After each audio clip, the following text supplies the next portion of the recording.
So this is attempt number 2 at doing the thermostat on the Freelander. I've started off by getting replacement bolts, which are M6 25mm. They will replace the rounding off Torx bits that are holding the thermostat housing on. And since the last attempt, we have a little bit of an update. So the Land Rover has broken down since we last did a load of work on this. You can see there's a new heater inlet hose here. This hose formed a small hole right down the back of here and let all the coolant out when we were sat on the A1M. After replacing the hose, it does appear that the heater matrix is working correctly, so we shall try and finish the job off now with the thermostat and complete with a vacuum fill and vacuum test of the system.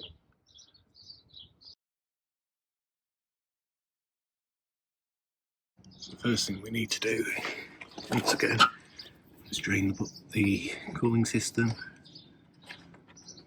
To do that, we're just going to undo the bottom hose.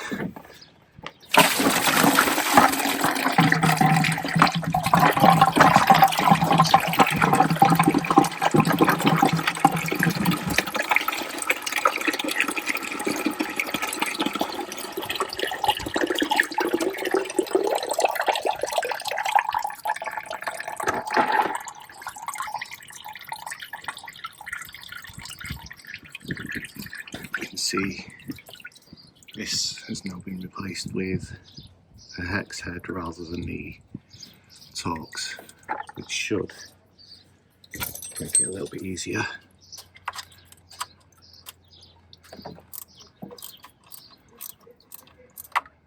A bit more with a simple ratchet spanner. Access is somewhat easier.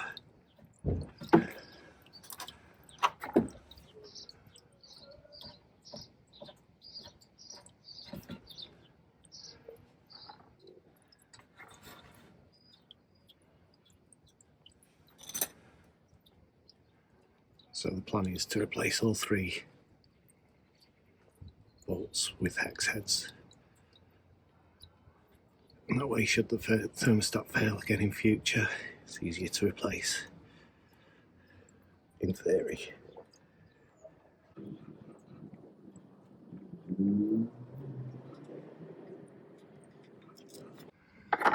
There we have one of the replacement bolts.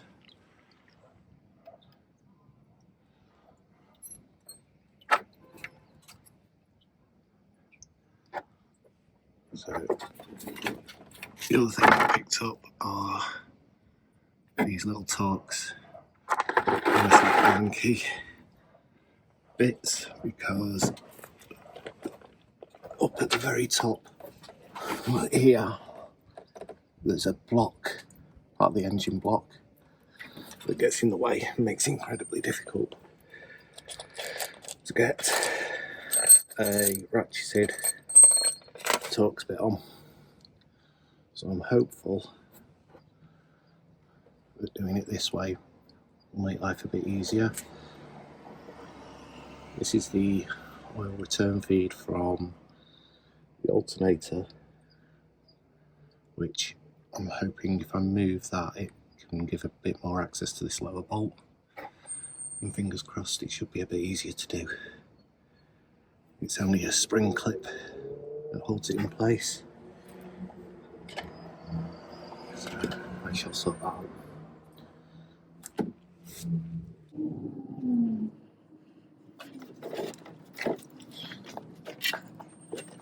Obviously got the car parked in a slightly different place than last time.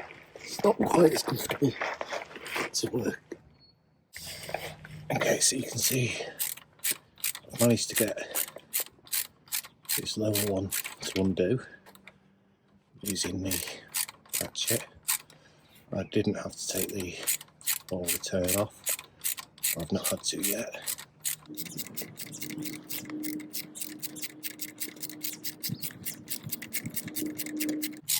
Hopefully this bolt will clear it.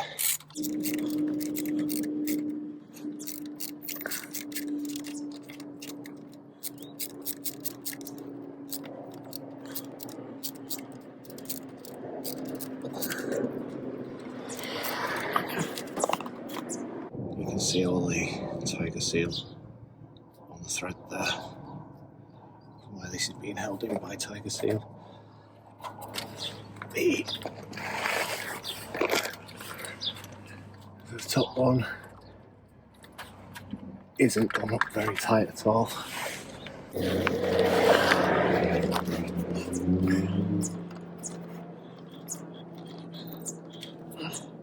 But it is fiddly to get that on. I don't think... Oh no, it will.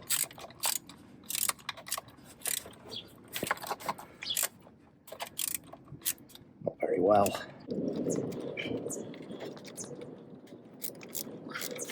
Not quite.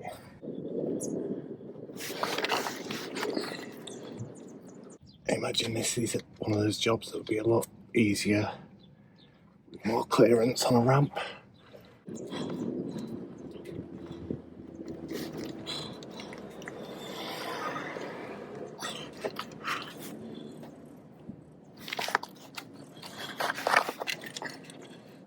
It's mainly the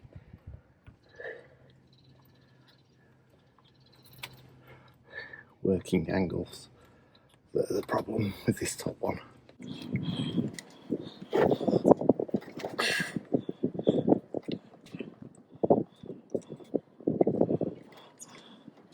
It's doing it about quarter of a turn at a time. So once this is done, I'll carry on. Okay, so after what can only be described as a huge faff, all three bolts are out. You can see it is now moving.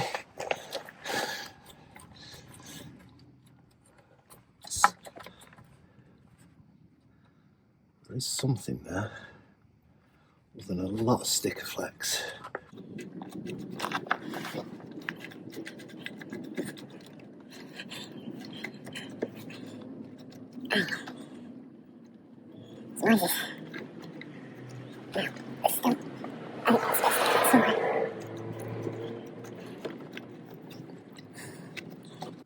Although it is moving.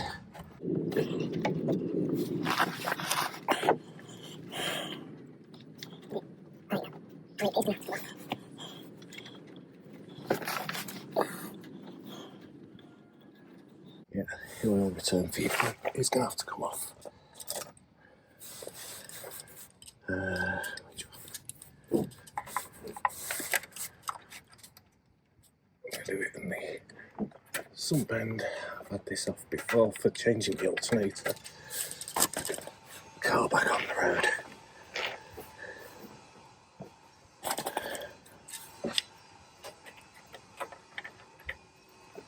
So it's just undoing the clamp.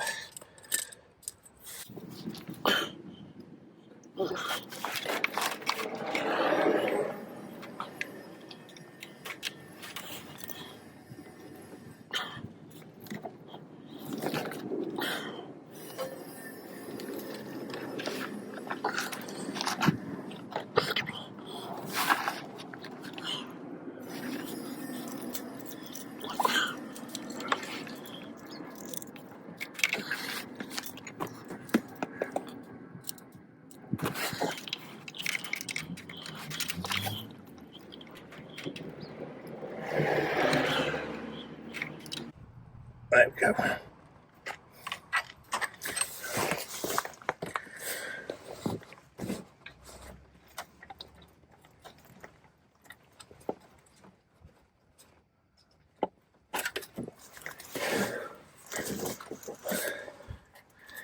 There we go. So, as suspected, there was no thermostat in the thermostat housing. just a whole heap of tiger seal, because in there is an O-ring, and obviously without the thermostat in the middle of it, it's not going to seal. So, next job is just to clean up the tiger seal that's remaining. Get a blade. I just run the blade around this, and then we can install a thermostat,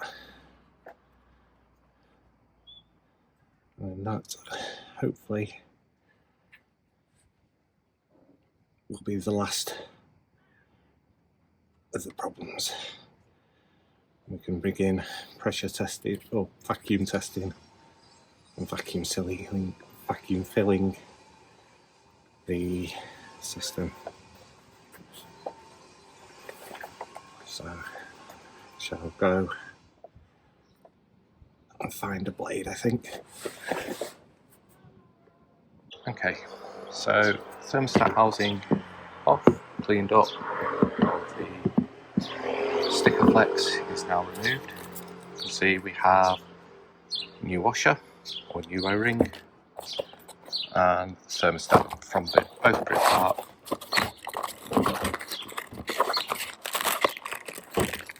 On the thermostat, which goes in that way.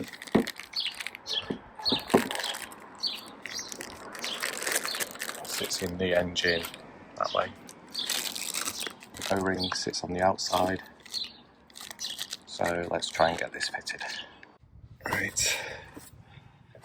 Let's start with putting the thermostat into the housing. You'll see there's on the middle of the housing there's a little locating pin.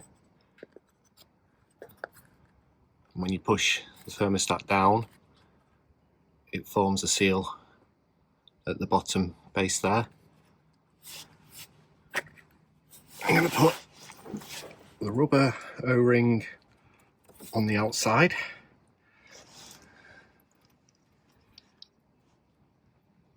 Hopefully that will stay in place. I have run the bolts through the threads just to make sure that they do go through because of all the tiger seal that was on them. Now, in theory, let's get a nice easy one in here.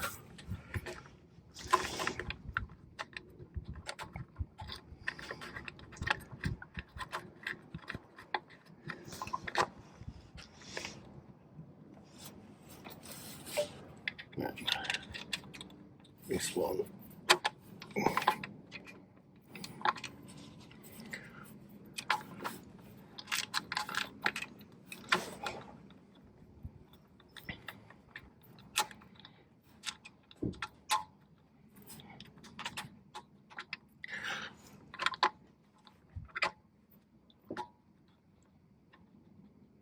Let's just see if I can get it started. Started. And then the third one. Again, it's just about getting it started at this stage. And then we can tighten all three up.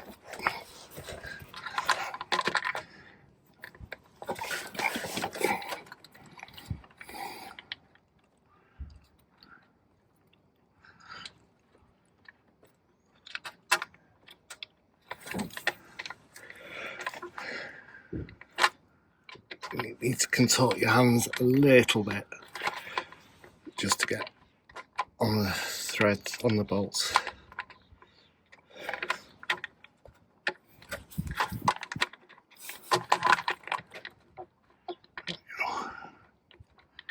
That's all three bolts started. And then because we've got the hex head, what we can do is use either potentially a ratchet, full-on ratchet, or just a ratchet spanner. The ratchet spanner is obviously much shorter depth.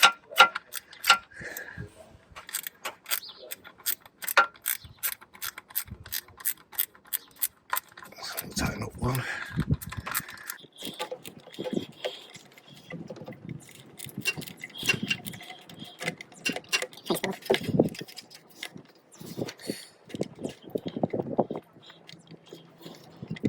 That one we should be able to get a socket on.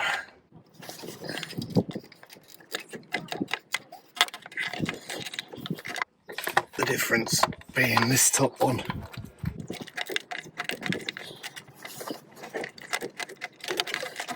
You can actually get the span onto it and get the ratchet working with it. It's quicker doing it on fingers. At least we can use the spanner to tighten that up.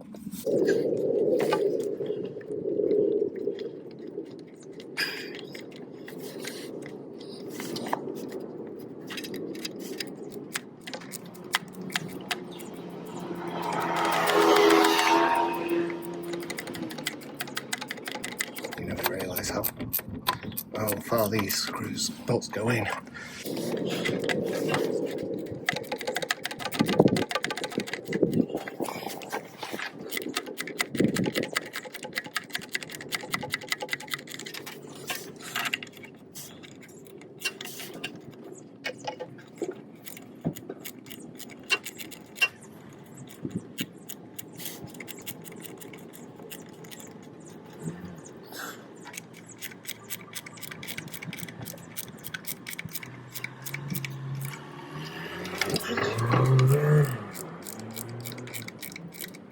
Again, I'm not going massively over tight because we have the O ring there and we don't want to crush it out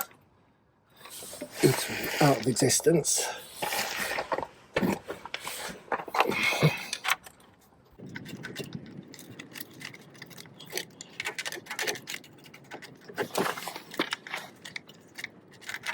Try and get this top on.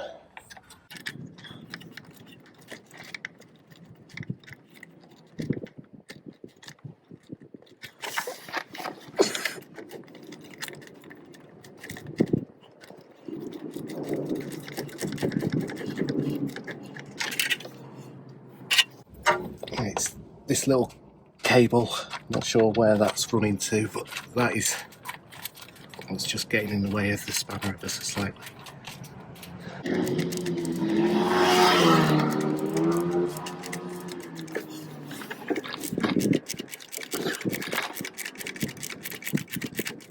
I'm just holding my finger on the ratchet just to make sure,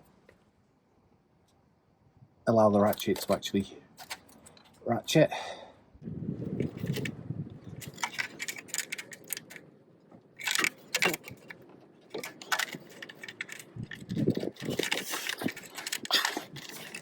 Just double check this top one.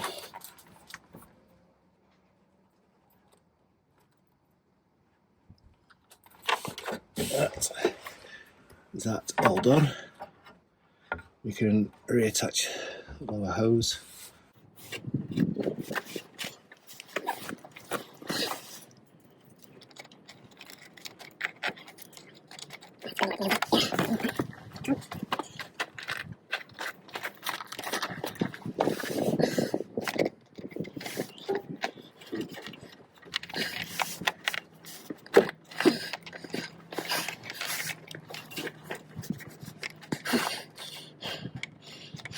Not coming on as easy as it came off, that's for sure.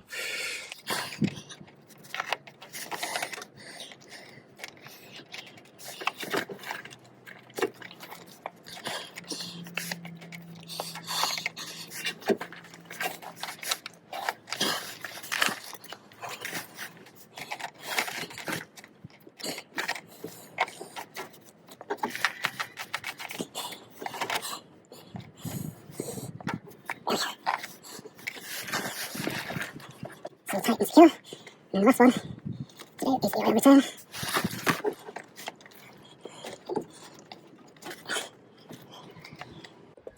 Just going to move this clamp.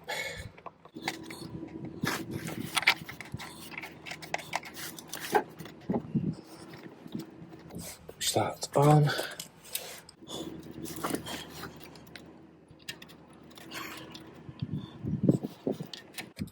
hit these spring-loaded clamps.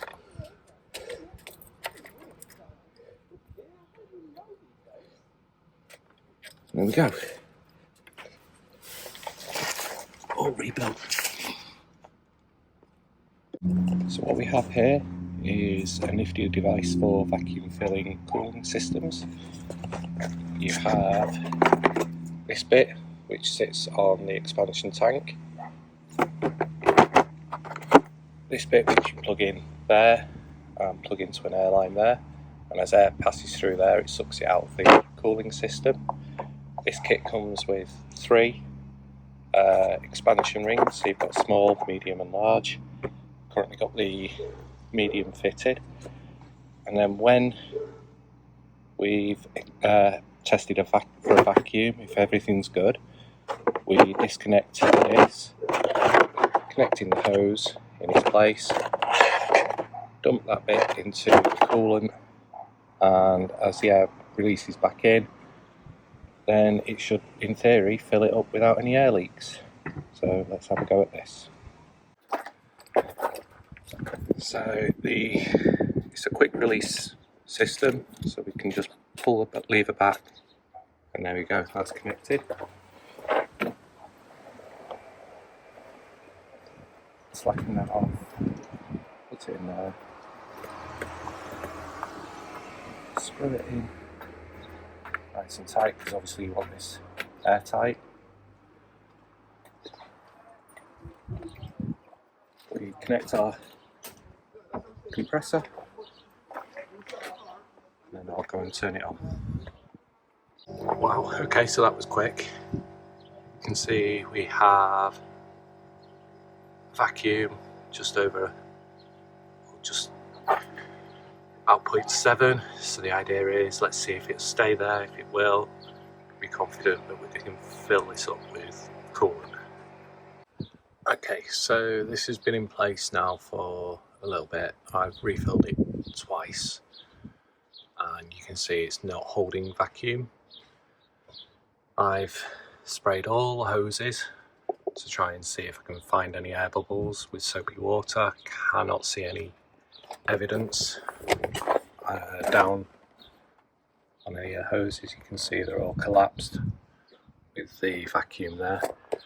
So probably against better judgment, what I'm thinking is if I go ahead and fill it anyway, and if needed I can then go through and pressure test.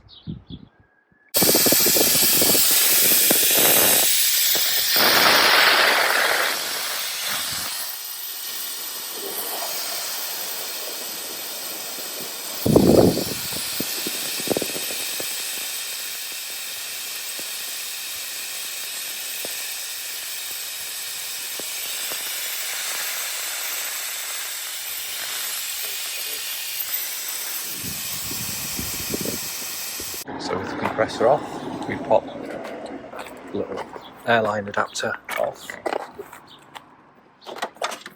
pop the coolant feed in, and then put the actual feed into the coolant bottle.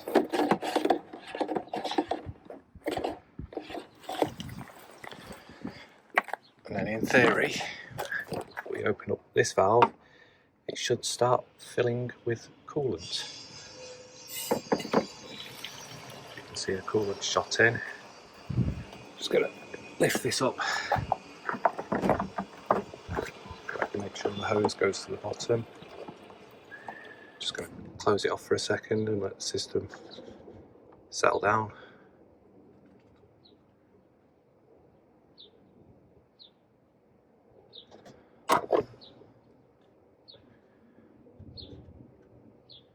I'll keep repeating this until it's all full. So the Magic Vacuum Filler worked well for about 3 litres, and then the end came out of the fluid. As a result, it just let all the air back in, so I've managed to top up nearly another 2 litres.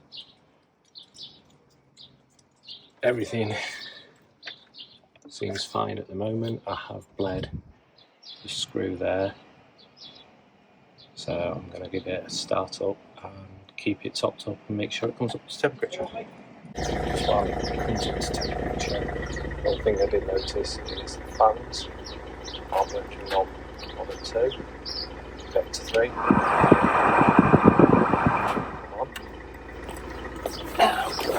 It's always the mono-stage resistor, which is tucked away up there. So, place that as and I'll go through. Should be good. So I'm just going to let that warm up. Okay. So I've waited and waited and waited. That's as warm as this is getting. From